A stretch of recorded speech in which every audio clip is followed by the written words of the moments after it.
Our next guest is Ellen Kullman, and we invited her to join us because she knows just a little bit about leading through a crisis. She became the chairman and CEO of DuPont at the depth of the financial crisis back in 2009.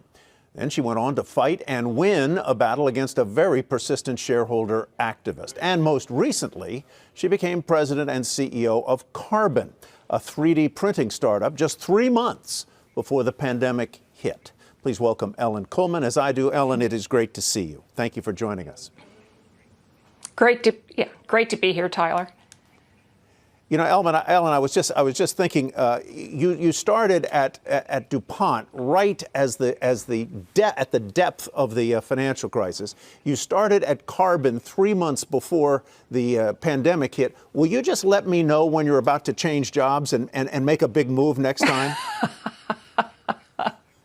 That hasn't been lost like on my new team. They've asked timing. the same question. Yeah. Anyhow, nothing like bad luck. Otherwise, I'd have no luck. Yeah, exactly. I guess that leads me to a question of over the years, and you've worked at GE and other places, and you've been through different business cycles of boom and bust and back again. What have you learned over those years that has helped you, guided you in this crisis, this pandemic? You know, it's interesting because crises historically have been very similar in terms of, you know, it's a crisis of demand, markets turn down. This one is doubly so because it's not only a crisis of demand, a recession, but it's a pandemic. So there's health issues and also a crisis of supply. So one of the first things I learned as we're coming through any kind of crisis is help the team focus on what they can control. There's a lot of reasons to talk about things and you don't have answers to that there is nothing you can do about. And so helping the team, helping yourself focus on what you can control. What's the most important thing to do for your business right now? I think the second thing is around communication. Your people are scared. My people are scared. They want to know what it is they should do to help. And being very open with them, bringing them in, talking to them constantly about what's going on, about what they should focus on is really important. And, you know, the one thing is true is that we're going to come out of this differently than we went into it. And so what is the new trajectory we need to create for our business? And if we can really focus on those simple 3 things and then continue to instill great pride in our organizations, I think it gives people more focus. It gives them a little more understanding of what they can do to really help the company get through these times. You know, this is a different kind of crisis because so many of us now are working remotely. I heard an interview you did with Stephanie Mehta of Fast Company a few months ago, and you told an anecdote of when you were at DuPont, and during that crisis, you could go and visit offices. You were on airplanes. You could go and check in with your employees, knock on their door, and see how they were doing and what issues they were facing.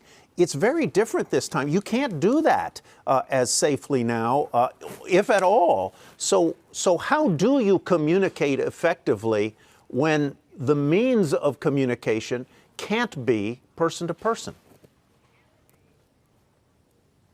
You know, I think the answer is how do you keep yourself focused and engaged, right, in terms of creating those opportunities to do that. We started with we called it a stand-up meeting, although we were all sitting in front of Zoom every day, 15 minutes, 30 minutes with the staff. What's going on in your area? What questions do you have? Allowing us to understand what we were allowed to do, not allowed to do in our laboratories and our manufacturing area. I think the other thing is you have to have a really good system of cadence and keeping in touch with people. Even if it's 15 minutes or a 5-minute phone call, but you have to schedule it. It's hard to. I mean, sometimes I just pick up the phone and call one of my people and leave a message and say, hey, get back to me whenever you can. Or text. We use a lot of text to keep up on what's, what needs a quick turnaround. Because when you're on Zoom meetings 8-10 hours a day, it's hard to get a quick turnaround. And so we've really, reached in terms of staying connected, using our, not only the technology, but our assistants to help say, hey, have you talked to Jason in the last week? I didn't see him on your schedule. And making sure that we keep that connectivity that's so very important for keeping things moving forward. It really takes discipline to do that. I know I work with a charitable organization, and I have to go out of my way to pick up the phone and speak to them and see how it's going. Obviously, DuPont was of a totally different scale than Carbon is. I don't know how many employees you had when it was there, 60,000, 90,000. Carbon is roughly 400, 450.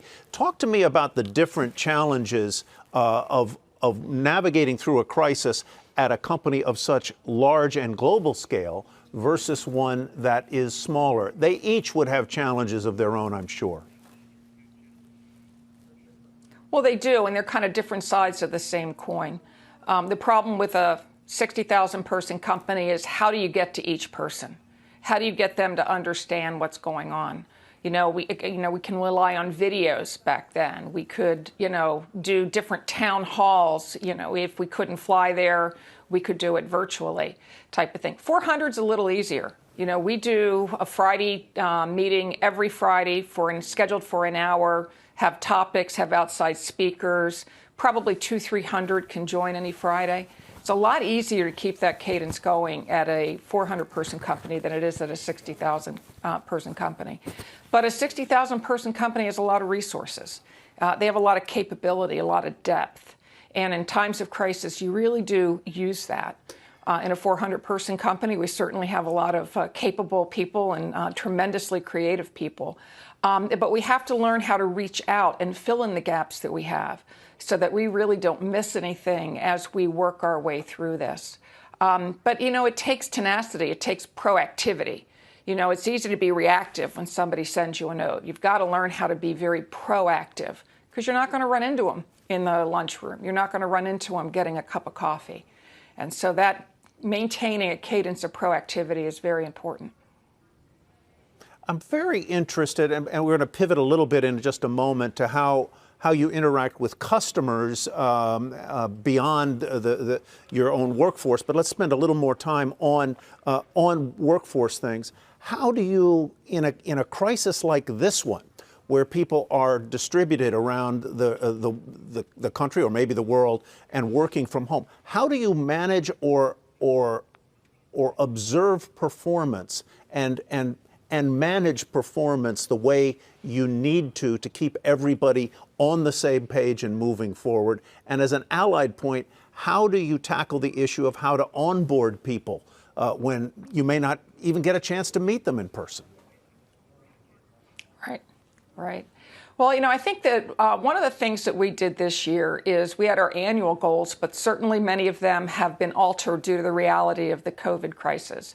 And so we created second half goals as we came through the second quarter, really saw what was impacted. Like dental is a very large marketplace for us, and they were pretty much shut down in the second quarter.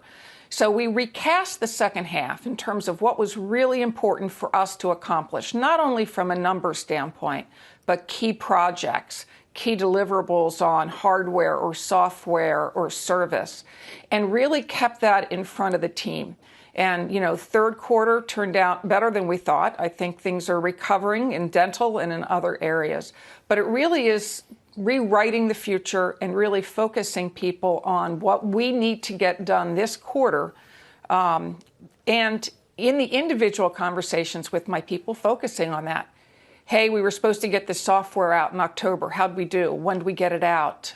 Did it have all the features in it we wanted to? And really create those conversations and that cadence in that conversation that really matters. And so it is, a recasting of a new trajectory for the company. And it's making sure that we're all together and aligned on what that is. Let's talk a little bit about supply chain. Obviously, 3D printing has its own unique facets, but how has your supply chain been disrupted, if at all, and how have you dealt with that? So our supply chain has been, pretty steady. We have Our suppliers, were feeding us on a consistent basis, and really haven't been short parts in order to get the printers that we need produced in the time frame we've needed them. But I'll tell you, those time frames have extended out because we can't install them or couldn't install them in the second quarter because we couldn't get our service people, our people into certain states, into certain establishments based on the criteria that each state used around those areas with the pandemic. What was interesting to me and very different than when I ran DuPont was the flexibility and really the resilience of 3D printing at a time like this. Many supply chains were tremendously challenged. Yet we, in the first week, put a design out on the web for face shields, something that was in short supply. 70 of our production partners picked that up and started producing face shields that they could distribute locally. So the flexibility of 3D printing, the inherently being able to put the product anywhere in the world you want to, because the design's out on the web, you can download it into any printer anyway, was very, very helpful during these times. We did the same thing with nasal swabs with Resolution Medical. So it really showed the power, the flexibility, and the resilience that having 3D printing as part of your supply chain, it can really make a difference in these times when there was not only a demand disruptor, but there was a supply disruptor. Did that experience teach you a lesson about how 3D printing can be used at a much larger scale than many of us might think it could be? We're in a unique situation in that we have tested that scale with one of our partners, Adidas, which is making midsoles for the 4D Future shoe right now and making them in hundreds of thousands and millions of pairs. And so we've worked towards making 3D printing not just a low volume or prototyping tool, but relevant in a high volume, cost sensitive marketplace. And I think it is true that many companies, if you see, have started to think about this differently. Supply chains are hard to change. People get very comfortable in the assuredness of a global integrated supply chain. But when it gets disrupted, when you see the weakness of it, people start to think differently. And certainly we're taking the time to talk to our production partners, talk to OEMs about what 3D printing can do to enable a more resilient supply chain for them in the future. I want to come back to, as we wrap our segment here, and we're very grateful for your time, Ellen, I want to come back to something you began with, and it seems to me to be the hallmark of your management style in times of crisis, and that is you began by saying that the strongest message you can deliver is to control what you can control. So come back to that and elaborate a little bit and give us some examples of things in real life, real time, that were examples of things you could control, whether it was boosting your cash levels and managing your cash better, and some examples of things that maybe you just couldn't control for now and you needed to set aside. We couldn't control demand. People were hesitant to make commitments because not understanding how the world was going to progress in the coming months and quarters. But what we could control is, do we get that software upgrade out on time? What kind of features does it have that will enable our customers when they come back and start producing again at relevant levels? And so focusing on what we can control means really dissecting all the activities you have going on and then putting your effort towards the ones that can make a difference. For instance, in the state of California, we couldn't operate our labs unless they were working on something relevant to the pandemic, to the medical industry, which is why we pivoted to face shields and the nasopharyngeal swabs. And that enabled our people to stay focused on designs and working with our production partners on doing something that in a small way could benefit at this time of great uncertainty.